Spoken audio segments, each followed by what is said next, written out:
And then it was too much pressure. It was nonstop work for Julia, but she wasn't complaining.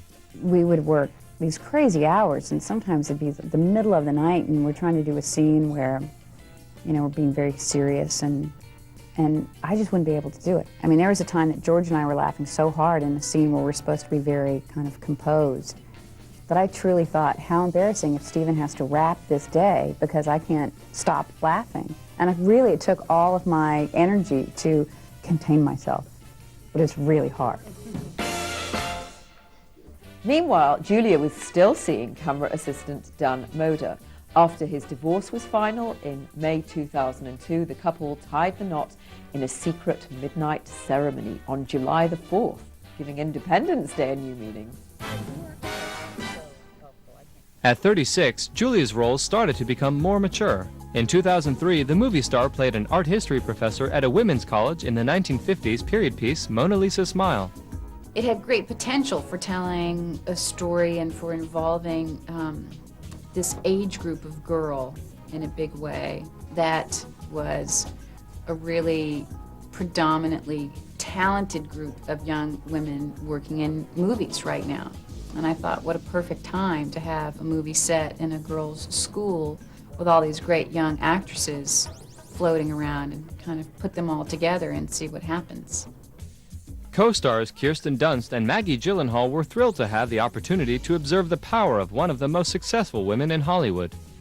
She's like probably the most powerful woman in this industry, and she like uses her power to be good to people, and yeah, I have a great respect for her and the way she handles herself. The thing that struck me most about her in watching her work, and even watching her work as a producer, you know, interacting on set, was how elegant and graceful and gracious she was with her power. That's inspiring to me. After Mona Lisa Smile, Julia had time for just a few more movies before she started to show. The 37-year-old was pregnant with twins. Ironically, actress Cate Blanchett was too far along in her own pregnancy to take the lead in the theatre production turned film Closer. Julia won the role and garnered accolades. The glowing actress also received strong feedback for her role in Ocean's 12. In an interesting twist, her character, Tess Ocean, impersonates Julia Roberts, stuffing her clothes to look pregnant. Julia Roberts delivered her finest performance yet with the caesarean birth of Phineas Walter and Hazel Patricia, who both weighed in at 5 pounds. Busy with the twins, her husband, and a non-stop career, Julia still finds time for charity. She's a devoted campaigner and spokesman for UNICEF with a special interest in India and Haiti. And in May 2002, she went before Congress to appeal for funds to fight Rett syndrome, a debilitating illness that strikes girls between 6 and 18 months old. Julia Roberts has had her share of ups and downs, but the versatile actress has always managed to make the best of it. I'm not a person who believes in regrets. It doesn't change anything. My life is exactly how I want it to be, and my life is a culmination of choices that I've made. I am fully empowered and in charge of my life, so there's nothing that I feel I've been the victim of based on positive reinforcement of what I do.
Keanu Reeves holds a unique place in the panorama of Hollywood movie stars.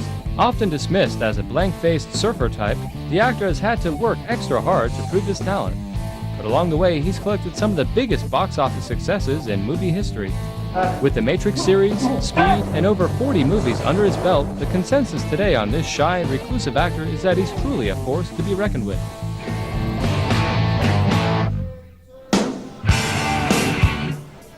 If there's one word to describe Keanu Reeves, it's eclectic, starting with his exotic heritage. He was born in Lebanon in 1964. His father, half Hawaiian, half Chinese, was on a geological mission in the Middle East when he met Keanu's mother, who was a British dancer. But his dad was also heavily into drugs and quickly abandoned the family. His mother, first of all, moved the family, Keanu and his sister Kim, to Australia and then to Toronto, Canada. To say the least, it was a really turbulent childhood. As a teen, Keanu drifted from school to school. He was a pretty unsettled boy, but he did have one constant in his life, which was hockey. He actually earned the nickname The Wall because he was such a great goalie, and he still considers hockey to be a really good metaphor for life. You get to play, and through that, I guess, the dynamics of behavior, of discovering yourself, of discovering others, you know, culturally and behaviorally. You know, it's an environment where you learn and hopefully can be fostered and prosper as a person. Keanu's first taste of acting was in a high school production of Shakespeare. The bug instantly bit, and at 17 he left school to pursue his dream. First there was a role in a Canadian sitcom, and then he heads straight for Hollywood. You know, I like working and part of my ambition was to work in Hollywood. You know, I love some of the films that come out of there, and I love the scope. You know, so I'd love to work in Hollywood, and so I do. Keanu's first Hollywood role came in 1986 in Young Blood, starring the heartthrob Rob Lowe. Then, a little later, he landed the starring role in the indie film River's Edge, and his stark, brilliant performance as Matt instantly won him acclaim and put him on the map. Following River's Edge's critical success, Keanu went on to star in no less than 4 films in 1986. He then went on to star opposite Glenn Close and John Malkovich in the critically acclaimed Dangerous Liaisons. But then, changing course, he took on the hilarious role of the airhead, Ted, in Bill and Ted's Excellent Adventure. Affectionately, the cult classic came to be known as his Dude movie. You started out doing goofy comedies. Oh, no, I didn't start out that way. Oh, maybe I did Youngblood. Yeah, maybe. But after that, I did River's Edge, which wasn't so goofy. So, but anyway. Well, and then you did Did some goofy comedies. But they weren't that goofy, actually. They were very clever, I thought. You did some dude movies. Oh, okay. Yeah, we said dude in it. I think we said dude 69 times in it. Excellent. The film was such a huge commercial success that it spawned a sequel, and it led Keanu straight into his next hit role as a super cop in the surfing thriller Point Break. That was another enormous success. However, it led to a kind of dichotomy for the actor because it was a mixed blessing in terms of his image. It's a strange phenomenon, really, because Keanu was so successful as the airhead in Bill and Ted, and subsequently as the surfer dude in Point Break, that it's almost as though his success in these roles had a negative spin-off effect. People would see him often as vacuous and one-dimensional, but he does have great emotional breadth and range. And when you look at his career, he does have 100% commitment to the job. His trademark elusiveness during interviews and his generally convoluted way of explaining things didn't seem to help his image problems.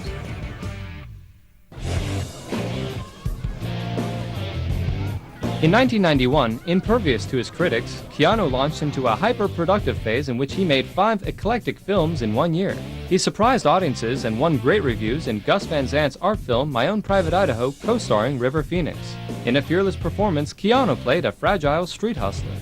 He subsequently worked with the world's most prestigious directors, including Francis Coppola in his epic version of Dracula, Kenneth Branagh in Shakespeare's Much Ado About Nothing, and Bertolucci's Little Buddha.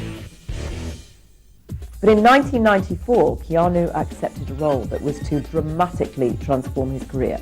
He accepted the lead role in Speed, which became a monster hit and changed his career beyond recognition. Keanu had no idea at the time that he was about to become a mainstream action hero. In fact, at the time, Keanu was far from being considered a bankable Hollywood action star, but director Jan de Bont saw something in him that he knew would work. First of all, I think he's incredibly attractive.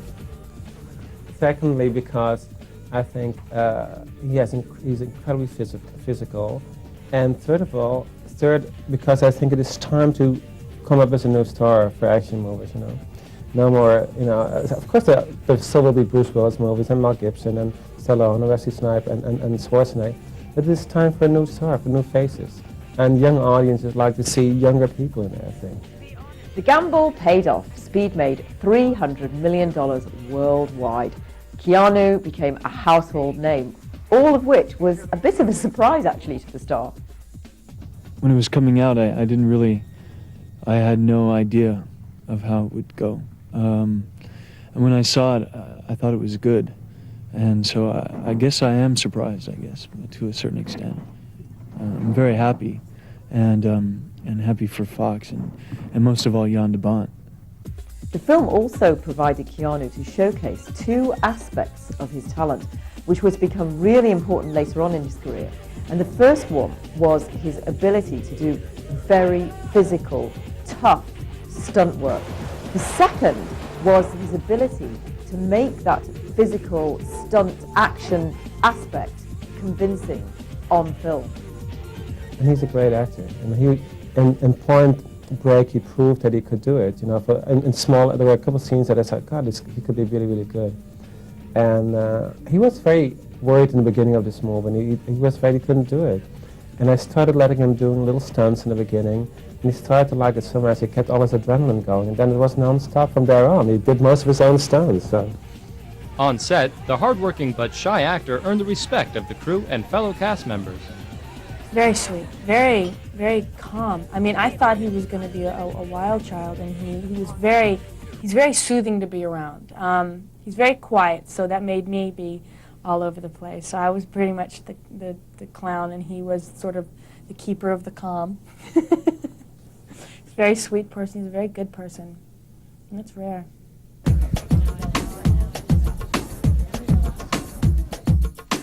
After Speed, Keanu again showed his interest in taking on very eclectic roles by accepting a role in a dreamlike, much more slow-paced Walk in the Clouds. And the director of that film was very interested in showing Keanu's expressive, more gentle side.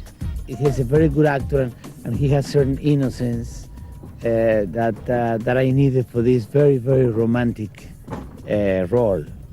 And we got lucky. We all got lucky because a month ago, Keanu's last film, Speed, was released, and he became a star. So we didn't have a star. We only had a good actor. Now we had a good actor and a star. So we were lucky. 1995 was a critical time in Keanu's career as he had to come to terms with his newfound box office clout. Box office is important. I think it signifies 2 things. You know, if you have good box office, then it brings means that people like your work or like the work that you're involved with. And so if that's the case, then it maybe allows for opportunity. You know, then it might bring more work or opportunity to express yourself or create other work. You know, or have more creative control. So it can be important and it can be not important. On set, the actor bonded with screen legend Anthony Quinn, who paid him the ultimate compliment. I love the boy. I think he has, well, I'll tell you, I love him so much that I've just written a script about my life. And I said to him, too bad you're not 10 years older, damn it. I would love for you to play that part of my life, my first part of my life. When we come back, we'll see that while Keanu's career was skyrocketing, he had to face a string of personal tragedies.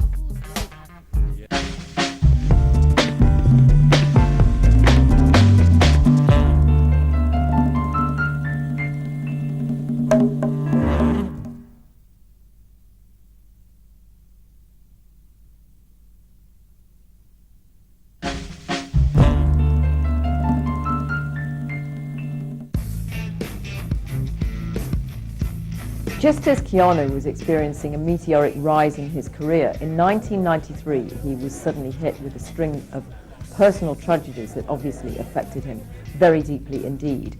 His close friend, River Phoenix, died of an overdose outside Johnny Depp's Hollywood nightclub, and shortly afterwards his sister Kim was diagnosed with leukemia. He rarely talks about these incidents and the effect they've had on his life. You know, when you come from a family that's already struggled with drug addiction, it can be especially devastating when it takes the life of a close friend. And when you add to that someone who grew up separated and isolated, moving from country to country with only a sibling to rely on, the news that this sibling might have a life-threatening illness can throw someone just into a tailspin.